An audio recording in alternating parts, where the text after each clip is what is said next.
I'm getting ready for one of our us and them dinner parties, setting the table at my mom's house in Charleston, West Virginia.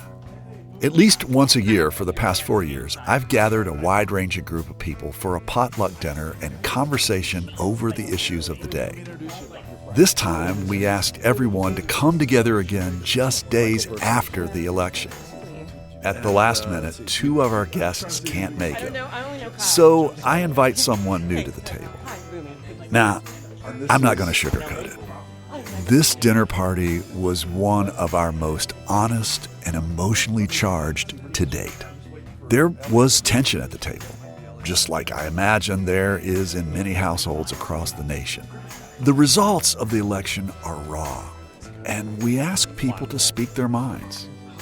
And so 7 people keep their word and sit down after a historically dysfunctional election to share a meal and their thoughts.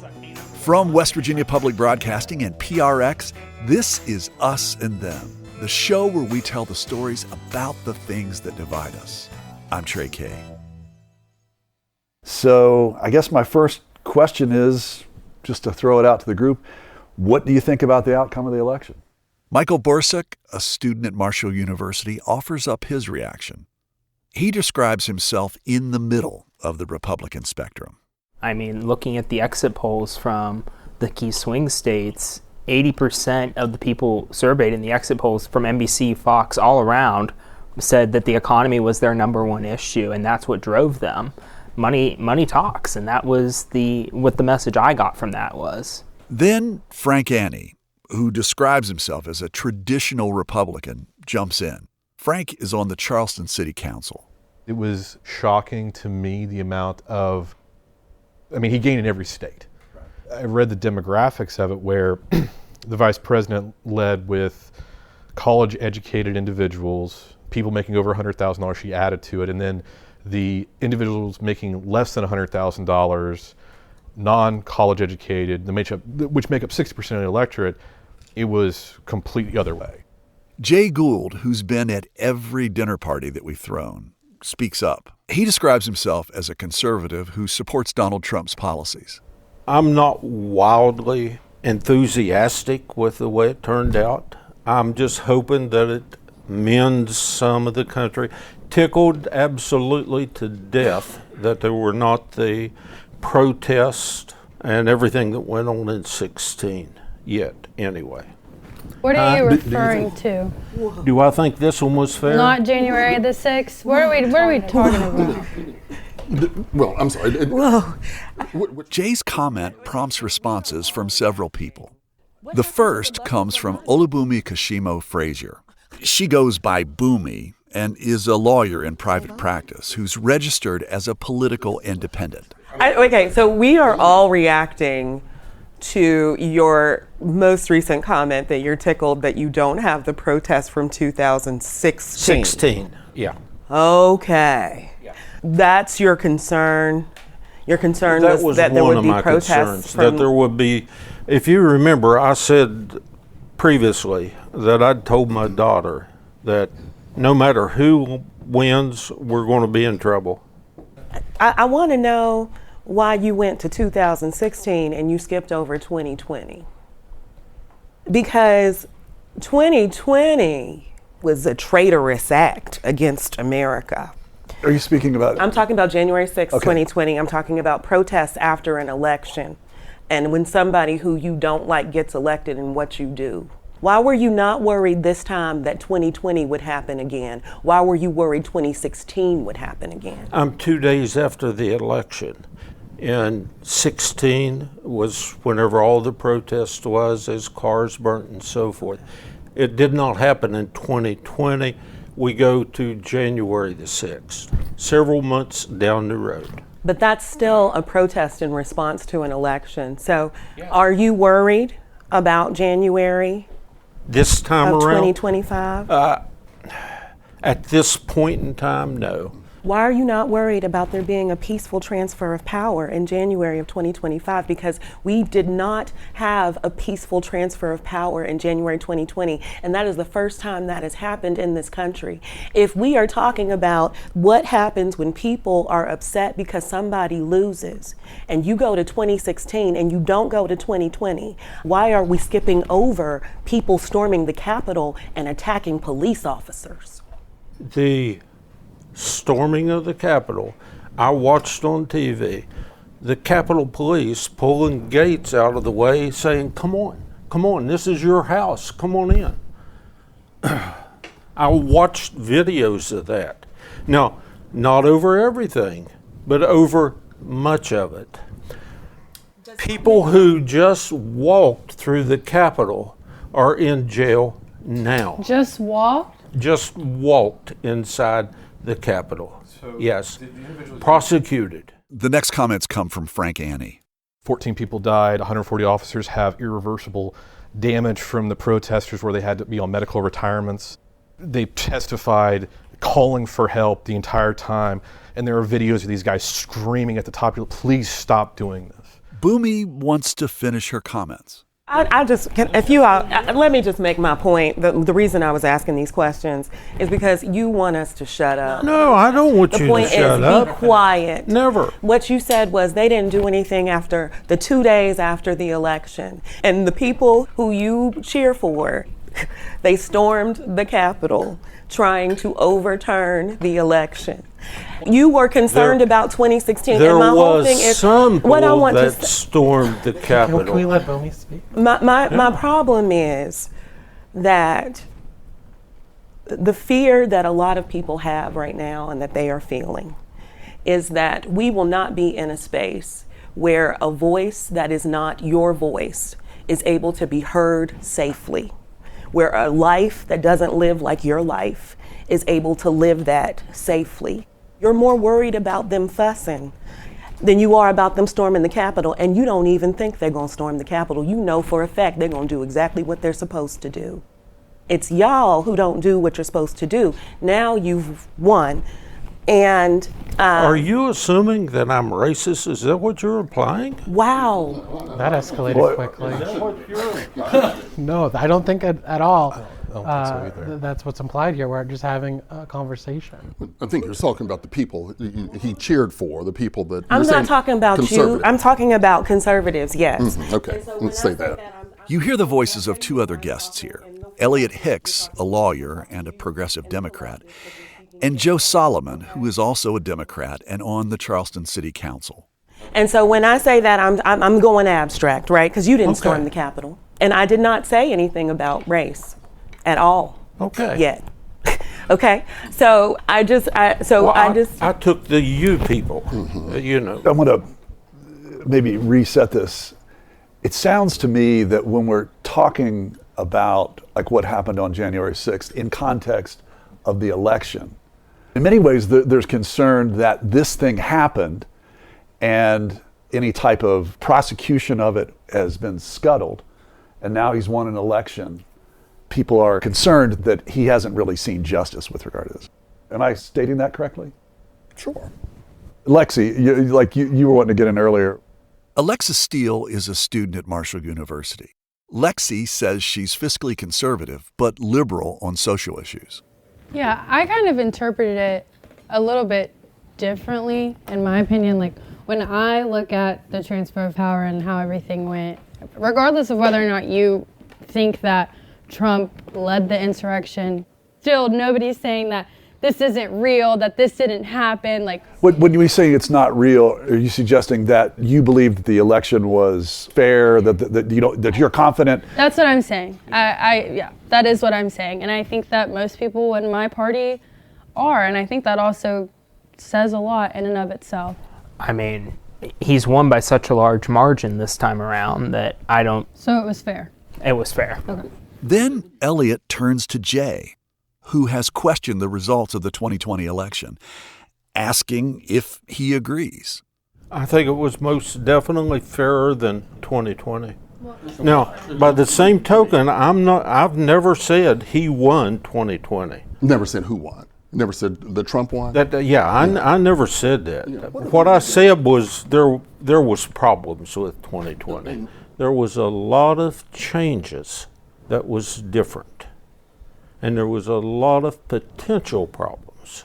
But you've supported a man who has, for 4 years, said nothing but that he had won the election. Yeah. And he kept saying that. Yeah. You know, the lesson Yeah, for he sure the did. lesson for this election to me is that you can get people to believe anything if you say it enough. His genius is in his persistence in his lies. He does it enough that he's able to influence the people who don't read for themselves, who don't know, and we end up with January 6th. That we're even at the point that we're still talking about it. Like, that's also crazy. Like, why are we still arguing about whether or not this man won the election? Why is that still a conversation that we need to have? But the issue is, if I'm not mistaken, that people who would be on the liberal progressive side are still concerned that he basically violated the Constitution and that there's not going to be a consequence. And that in some ways, instead of going through the judicial process, he's basically tried this in the court of a public opinion and that he's won an election. Boomy says her experience as a criminal defense attorney makes her look at criminality differently. I believe that people who are convicted of crimes are not people we should throw away. I think that the issue is for those of us who are very concerned with the institutions. When you think about the ability of someone to say, we are going to disregard this procedure that we have done every 4 years that has determined and made it so that we have a safe transition of power. And that person decides, well, I lost, and so I'm going to throw a temper tantrum. And then the government overwhelmingly gives him what they want, because that's what people do with brats. You give them the candy. And that's how I feel about what has happened in the election. And quite frankly, I feel safer. It's interesting what he said. I feel safer with us winning too. Because I think that you all can be so violent. And I think that there is such a need to repress people who don't live and believe the same way that you do. If Kamala had won, what we saw in 2020 would have been nothing in comparison to what we were getting ready to experience. Okay, we'll let that hang there. There's no way that I would ever attempt to say what you feel, you don't feel. You know, what you feel, I wholeheartedly agree with you having your position. You know, what makes me feel better about the election is closing the border, price of a dozen eggs not being $5, gasoline less than $2, 6 granddaughters who will not have to worry about a male coming in the restroom with them, things like that. But what happens if they have a complication in their pregnancy with their husband? You're not aware. I have a granddaughter and 3 great grandchildren from a 15-year-old pregnancy. And the daughter is a nurse with a degree in psychology. And I supported her through 7 years of college, who has provided me 3 great grandchildren. I wouldn't have those if she had chose to have got an abortion. Frank poses a question about some of the medical complications that can arise during pregnancy. That's wonderful that happened to your family, and I think that's It wonderful. doesn't happen with all families. I believe what she's referring to is, right now in a lot of states in the United States, if I go to an ER and I seek treatment, they'll immediately treat me. If, let's say, my wife goes, they call the legal counsel. They have to monitor when her hemoglobin gets too low because she's bleeding internally, when they're going to help. When people write these laws, they write them from a theoretical premise that they can argue with their buddies in a back room, but they've never cracked open a medical book to actually know how a woman's body works. This is coming from a Republican here, and the numbers don't lie with it. As our conversation moves from one hot-button topic to another, we land on immigration. President-elect Trump's anti-immigration rhetoric during the campaign even included unproven claims that some immigrants in Ohio were eating people's pets. Frank says he works with people in the medical profession, some of whom are here on visas. He says the story behind those ugly headlines begins with a car accident. A Haitian male who was here legally coming back home from work, I believe, hit a school bus and killed a child. Horrible accident. The Trump-Vance campaign took it as Haitians would kill this young boy, to the point where the father had to come to the local city council and beg them to stop.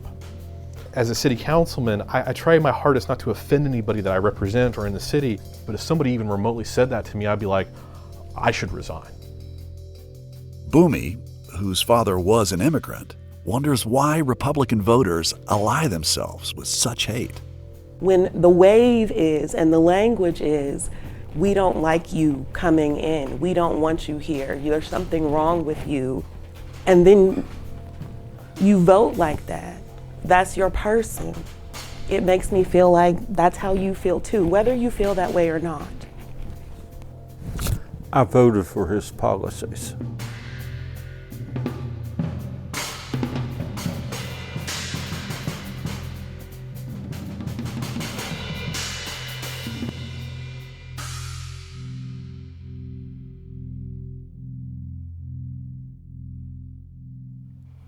Joe, I'm just going to tell on you a little bit. You wrote to me yesterday, and you said you're feeling anxiety. It was so bad, apparently, that you were thinking about pulling the plug on tonight.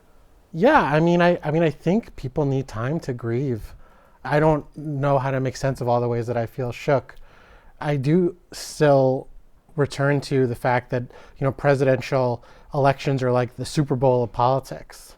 As a city councilor, I spent the last 6 months watching everyone really turn towards this big Super Bowl night when there's a pickup game every 2 weeks in City Hall. I voted for Kamala, but I also feel like if we're really excited about Kamala and Walz, let's get a Kamala on as mayor. Let's get a Walz as council president. If we do that as our offense, as we're playing national defense to the folks that are going to be facing real human rights peril over the next few years, if we match that defense nationally in that offense at our local councils and village squares, that's my prayer, that we can end up we can get to the other side. And that's when Elliot needs to say something. Joe, I always appreciate your focus on local, and that's important because I know some things that went a different way because of who we had as mayor. But at the same time, I gotta say, a lot of us just don't have the luxury of just thinking locally. I leave Charleston every now and then. The way this country treats me is very important. Your sermon, and I say with great respect, your sermon about thinking local is one that I've heard now in the 3 meetings we've had like this. I just don't have the luxury to think about just that. The uniform I kind of wear when I go anywhere is visible to anybody, and that causes reactions in people. I love West Virginia, and it's been such a live and let live place for me. But this conservatism, what they're calling conservatism, comes with baggage that is extremely ugly. It does come with lots of racism, and racism that infects the hearts of beautiful people. This is not conservatism. Conservatism means trying to keep things the way they were, and let's hold on to the past. Let's hold on to what we used to have that was so good. But what's about to happen now is not going to be anything like conservative. Years ago, a man I know in Texas, he's a conservative Christian, and he said to me, "Do I like the fact that he has had illicit relationships with porn stars? No. Do I like the way he talks? No." He lists all of the things about Trump that are disagreeable, that are confrontative. But what he said was, the reason I like him is because we have not had somebody who could fight the culture wars like he has. And I feel like when I think of that in what you're saying is, okay, we have an effective culture warrior, but why do we consider calling ourselves conservative? Michael, the Marshall University student who attended the Republican National Convention this year, chimes in saying that he feels culture war issues have taken a front seat in elections since the rise of Donald Trump. It all really started with Governor DeSantis down in Florida with the Rights and Education Act, with this anti-LGBTQ curriculum. And I will say this as a Christian is, I don't care who two people or however many people choose to love. What they do in the bedroom is in the bedroom for a reason. I have never said I don't want gay people to exist or that they shouldn't do it. It's not my position as a straight white Christian to say whether or not it's right for them to do that. Most of us don't keep our affections for our spouses or significant others in the bedroom. You know, we hold hands. We might kiss when we go out. Shouldn't everybody be able to do that without risk of being yelled at or, worse yet, physically accosted? I mean, shouldn't they be protected? Sure. So I think it's really insidious to say, I don't have a problem with it, when you know that the people that you have aligned with do and are going to do things in order to restrict the rights of those. That's what Elliot's getting at, is that people are going to look at restricting the rights of people who love people of the same sex, people who decide they want to present as a gender different from the one that they said that they were born in. And while you don't mind it, you're okay with the policies. Lexi, you've been trying to get in here, so I'd really like to hear what you have to say. I was thinking about how the last time I was here, and really up until this point, I've always thought that there were, kind of like Michael was talking about, two divisions in the Republican Party. There were Trump supporters, and there were Republicans. And as of Tuesday, I've recognized that that's not real. And that hurts, and that's scary. And I've really been reflecting a lot on myself, and I'm thinking, like, do people not think like me? Are my ideas crazy? When did I get lost? What's going on? How did this grouping come to be? Are they forming this type of coalition because they just want that power? Or is this truly the state of America? And I was talking to my roommate too, and we're talking all the way back 2018 to the beginning of 2016. Why were we more progressive then than we are now? Why are we afraid about losing rights? Why is this a conversation that we still have to have? Why did my mom have to tell me that I might become the next female president, but now I'm going to have to tell my kids that? I just don't understand what's happening, where all this hate is coming from, how this is spewing into one. I just can't wrap my head around it. I felt that in 2016, basically Donald Trump was an aberration. He won the nomination. He was there basically for a certain group of people who were angry at coastal elites, and he was the lodestar for that anger. But what gets me now, it's that he has won this election, and then in many ways, it's legitimized what to me seemed like an aberration. That's where I'm lost at. Like, the popular vote, like, when did this truly become the majority? When did we, as Americans, the majority of Americans, decide that this is who we are? That this is who stands for us, this is who speaks for us, this is who I'm looking up to, this is who I need to tell my kids to respect and recognize as their president. When did we get to this? 1776, girl. They always been this. It's always been this. I just think Obama and Romney, I think America loves a celebrity. We all like a popular guy, right? And that's different from liking black people. And what we saw was, yeah, we like Obama, but we don't like black people. But Bumi, do you think that the outcome of this election is mostly racist, or is there another? I think it's like a combination. I think there's a lot of things as well. I think it's a combination of things. I think her race and sex are definitely a part of it. I mean, of course, I acknowledge the color of her skin. That makes me proud. But at the same time, I entirely respect her to not run on the fact that, hey, I'm a black woman. Because we need to get to the time as a society where that doesn't have to be but it is. And let's acknowledge it for what it is. I'm proud of her. I want to see that. Do you think that the nation was ready? No, and I still don't think we are. And again, that's what I'm talking about moving on in the future for the Democratic Party. Does that mean that we're just going to have to stick with traditional white men? Are we going to have to do one step at a time? Is Obama as far as we can get? It's a lot of things that play. There are some women who don't even think that women are suitable leaders. And why do we still think that? As our conversation continues, I look around the table and realize that some people have only just poked at their food. My left-leaning guests have a lot more left on their plates. After a tense main course, I wonder what dessert will bring. That's coming up after a break. You're listening to Us and Them.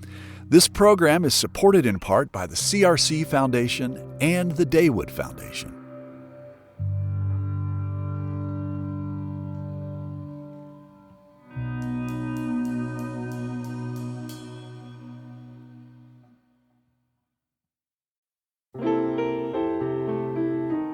In difficult times, music gives us peace, brings us together, and helps heal us. It calms our nerves and brightens our days. That's why we're bringing you classic episodes of Mountain Stage on air and in our podcast. This is Larry Gross, host of Mountain Stage. Find something that's familiar or brand new and feel the power of live music on our website, mountainstage.org.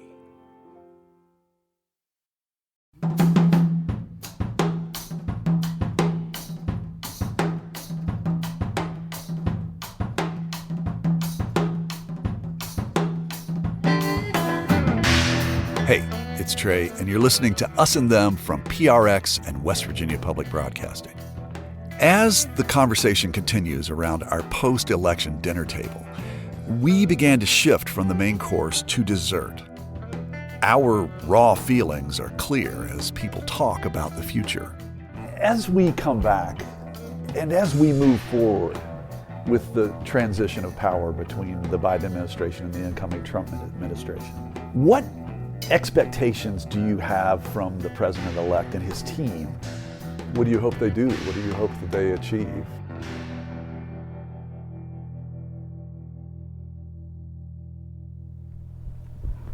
I hope we're safe. Lexi Steele, a student at Marshall University, is first to chime in. She's progressive on social issues.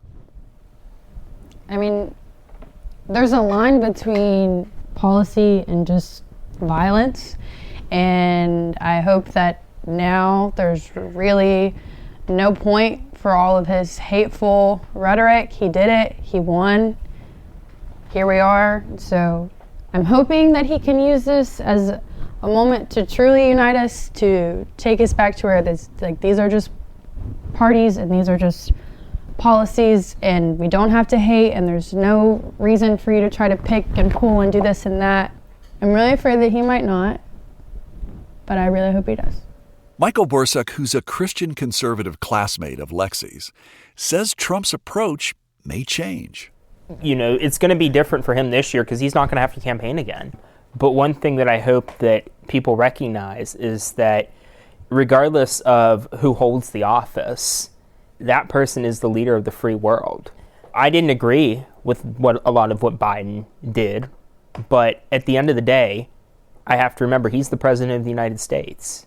For me, it's just a reminder of how blessed of a country we are lived in, that we are able to pick our leaders like we are.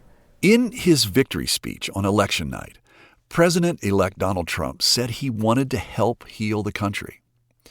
Jay Gould votes Republican and supports Donald Trump's policies. I asked him about that. I always, whoever is president, that they'll bring both sides together. I can't remember a president that happened under.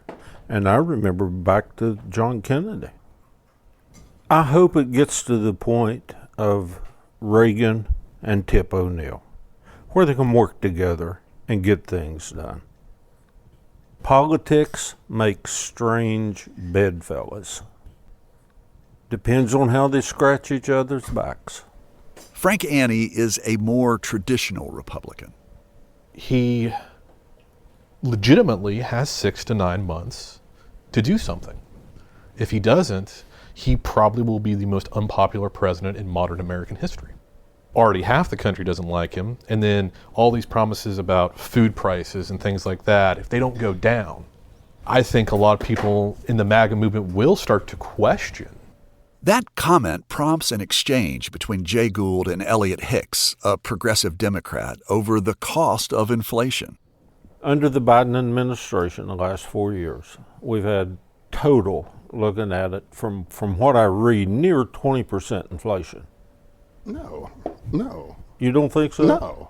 No, I don't see any, and I haven't heard anybody say that our inflation's been 20%. I mean, things that we used to pay $1 for, we're paying, what, $1.25? On gasoline. $1.25 for? Well, not even gasoline for that matter. Well, you go to a grocery store now, a dozen of small eggs are $3.50. Most bacon's like $7, you know. It's like $8 to $13. And the people who are on fixed income, they're not seeing 20%. They're seeing these things that have almost doubled. In the exit polls, the number one issue with a lot of Americans was the economy. I think that's where a lot of his vote come from, was just prices. I do too, but I think nobody made the argument. I worry that nobody made the argument. As I say, gasoline prices are really about the same as when I was a teenager. Eggs are the same now. I just bought some for $2.39, grade A large at Kroger.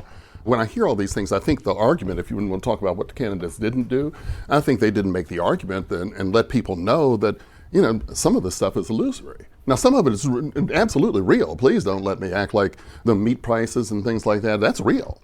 But some of them are illusory, and somebody needed to say that, and they didn't. I wonder what Bumi Kashimo Frazier thinks about that. She's a registered independent. I do think that people are hurting. That was the conversation, that I had with my mom this summer. My mom was like, I just don't understand it. How can Black people vote for Trump? Like, what is happening?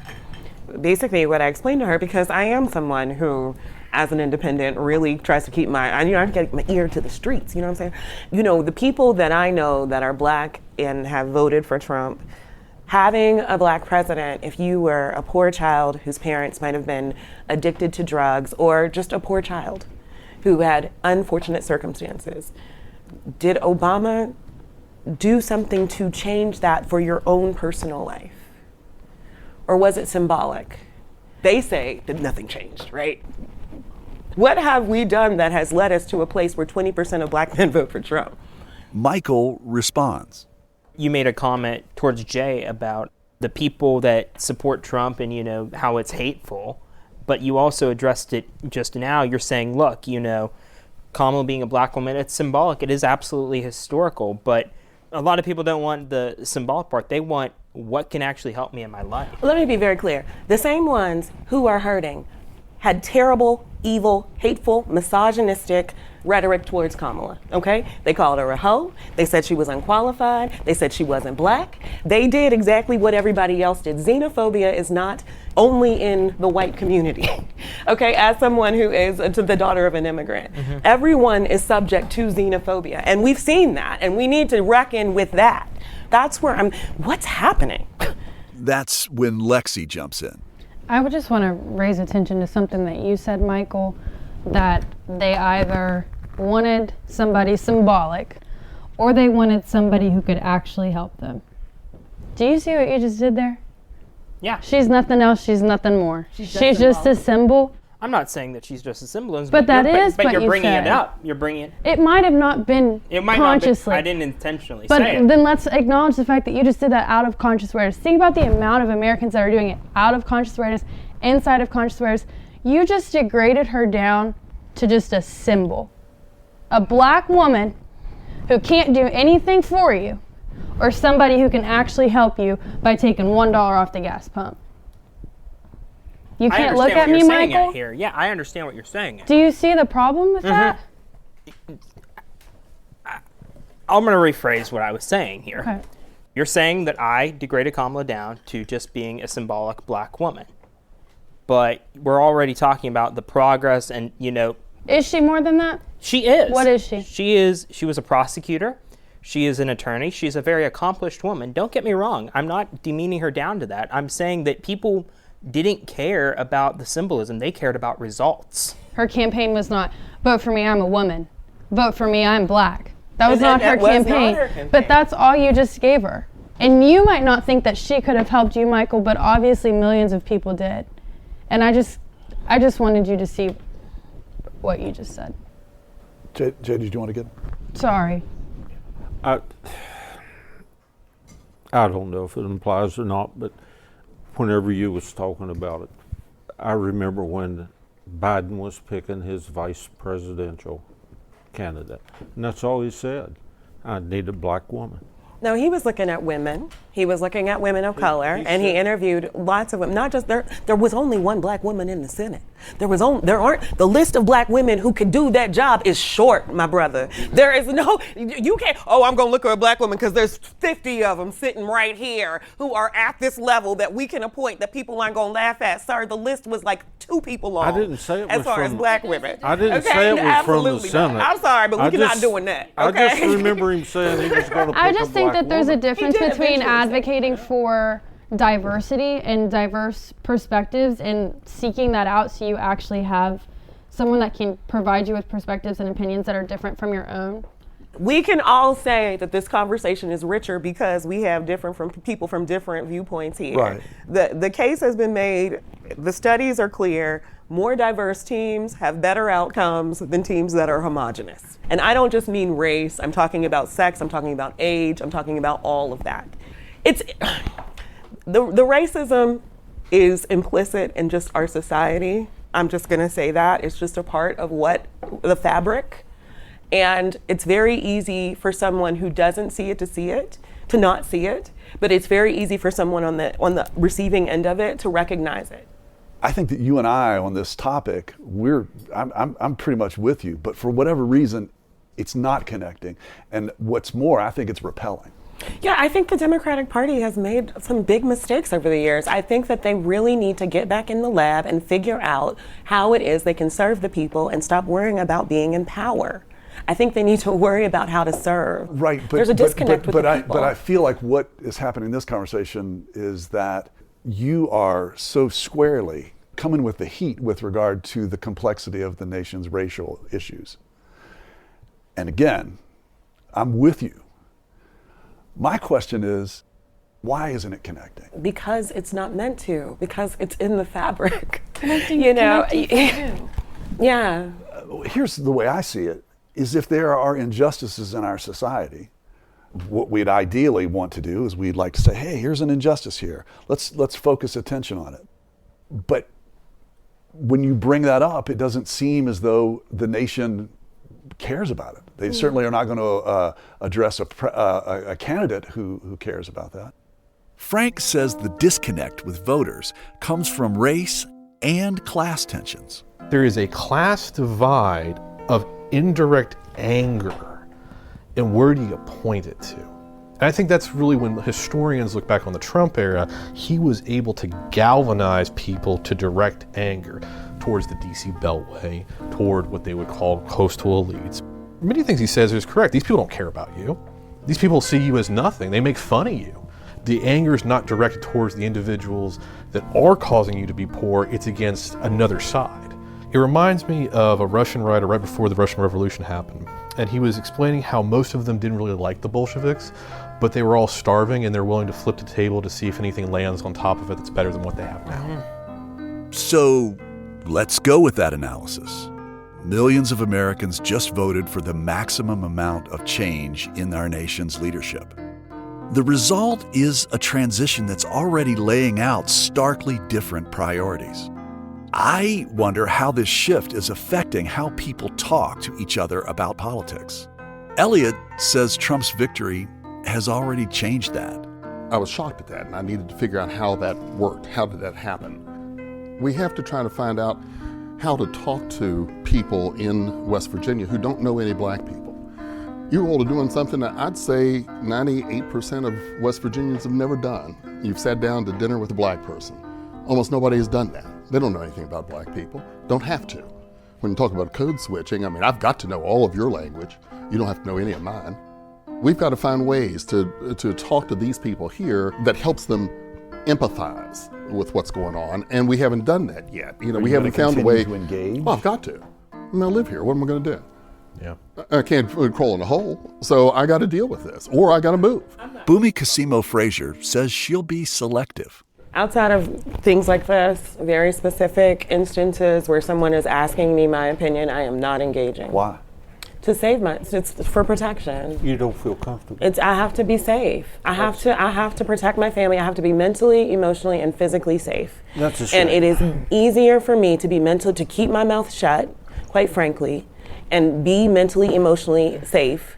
You know, I post Bible verses. I'm going to do yoga. I do that. I will be the joy and peace and love girl, but I am not going to engage with you because having conversations like this is taxing, particularly when you're explaining to someone what you revealed when what you just said really deeply kind of goes to something that is really, really personal to me.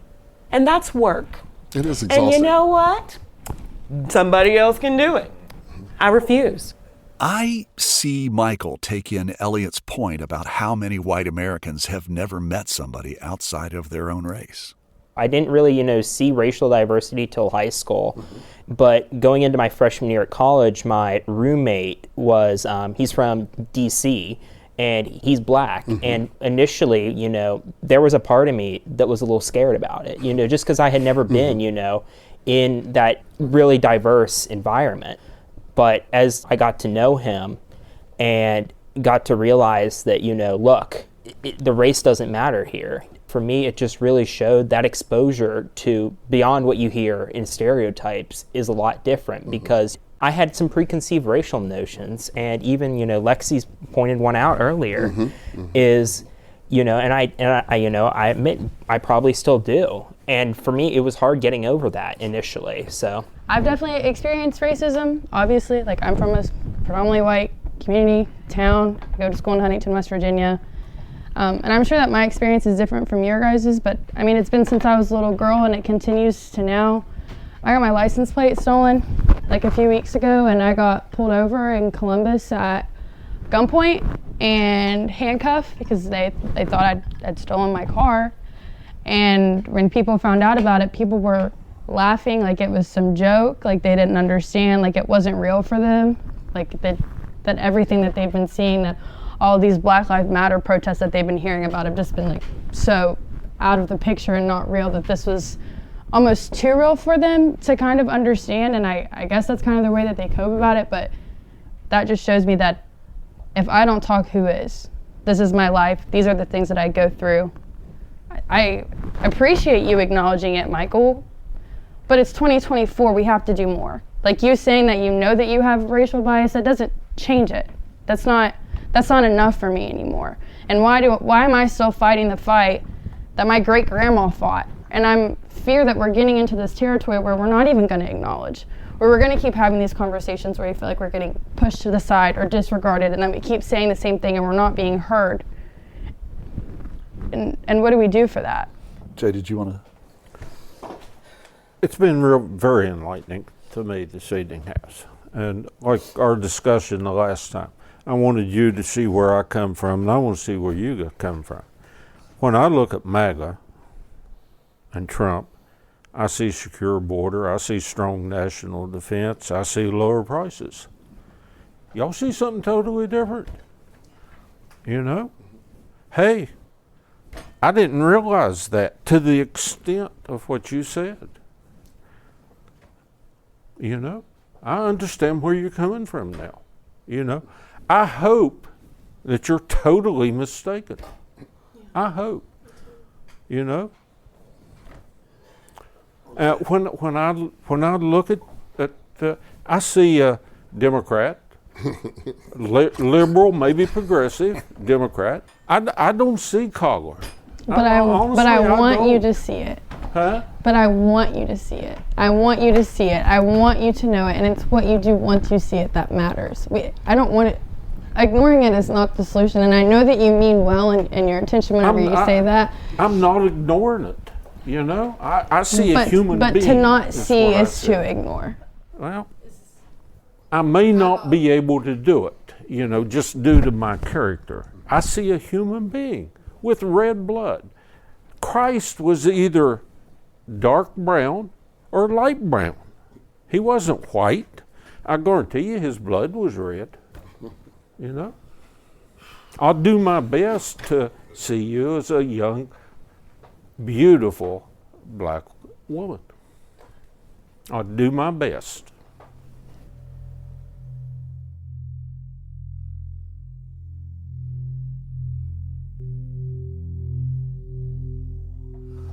Okay, so I think this is going to be my last question of the evening.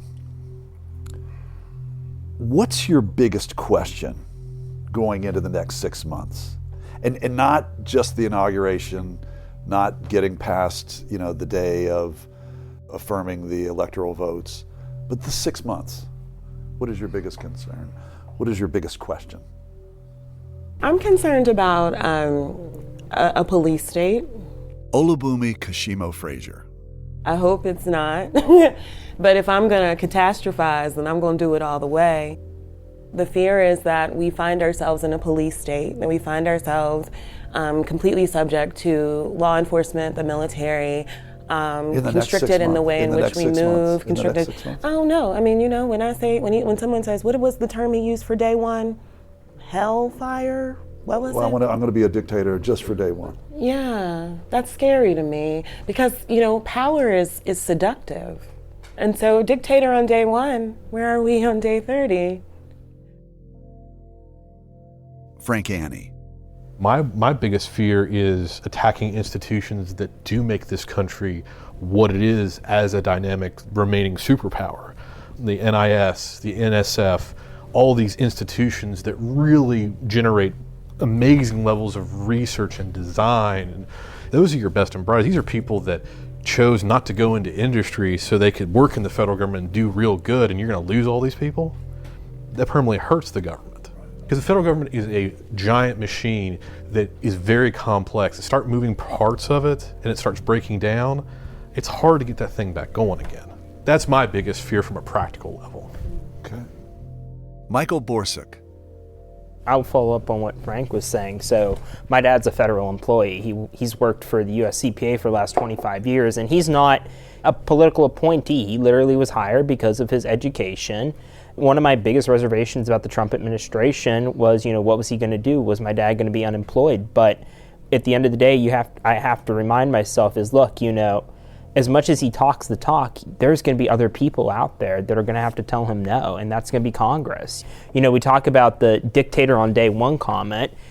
I agree that was definitely not the phrase that should have been used, but what I interpreted it as is he's just going to want to get things done. Elliot Hicks. Why do we make so many excuses for him? I mean, why in the world don't we, when he says bizarre things, why do we work so hard and contort ourselves to make it sound rational and make it sound like it's got some logic to it? He said what he said. He's no child.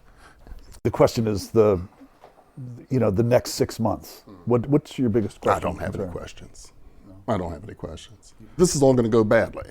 As much as he disavows that, so many of the people that he's going to be selecting for his administration are going to come from the authors list of Project 2025. It's going to happen.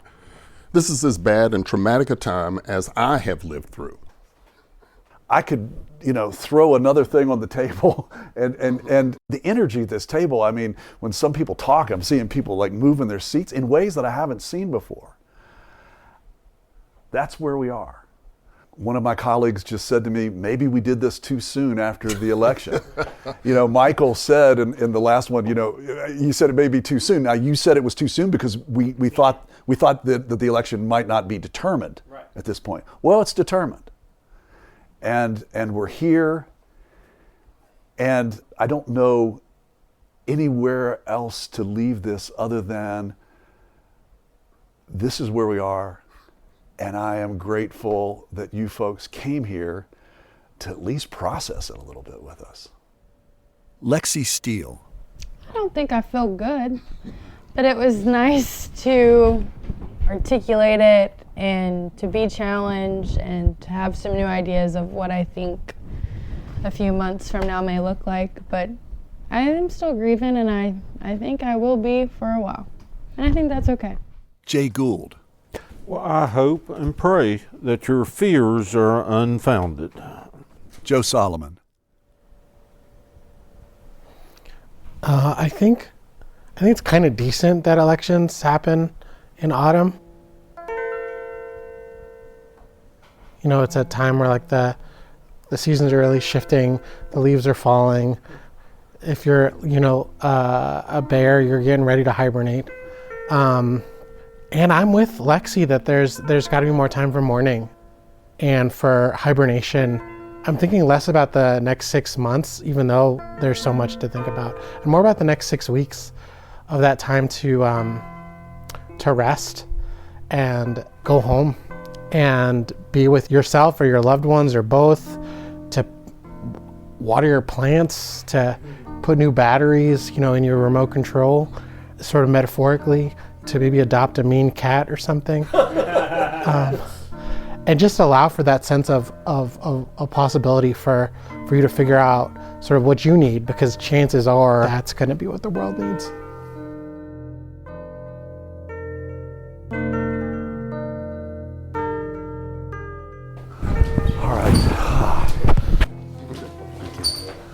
All right, group hug.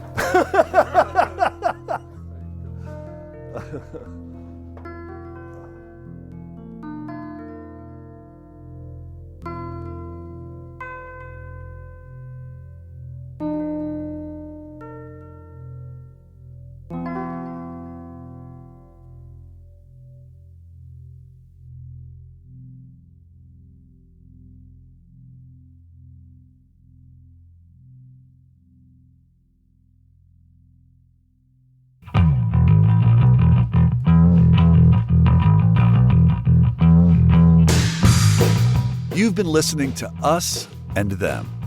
Our team for this show was me, Trey Kay, Christina Stella, and Kate Smith. Special thanks to my mom, Kathy Kay, who offered us her house and her dinner table, and to Felicia Bush and Terry Triplett DeLauder, who were unable to make the gathering. Michael Lipton, Tristam Lozow, and Ahmed Solomon wrote and performed the Us and Them show music. Mark Lerner designed our logo. The marvelous people at PRX and West Virginia Public Broadcasting make Us and Them possible. So do grants from the Corporation for Public Broadcasting, the CRC Foundation, and the Daywood Foundation. Hey, we'd love to get your thoughts about this episode. Would you share them with us on our Facebook page or on X, which is formerly known as Twitter, @UsThemPodcast. Us and Them was originally developed with assistance from the mentorship program at AIR, the Association of Independents in Radio. We'll see you next time on Us and Them.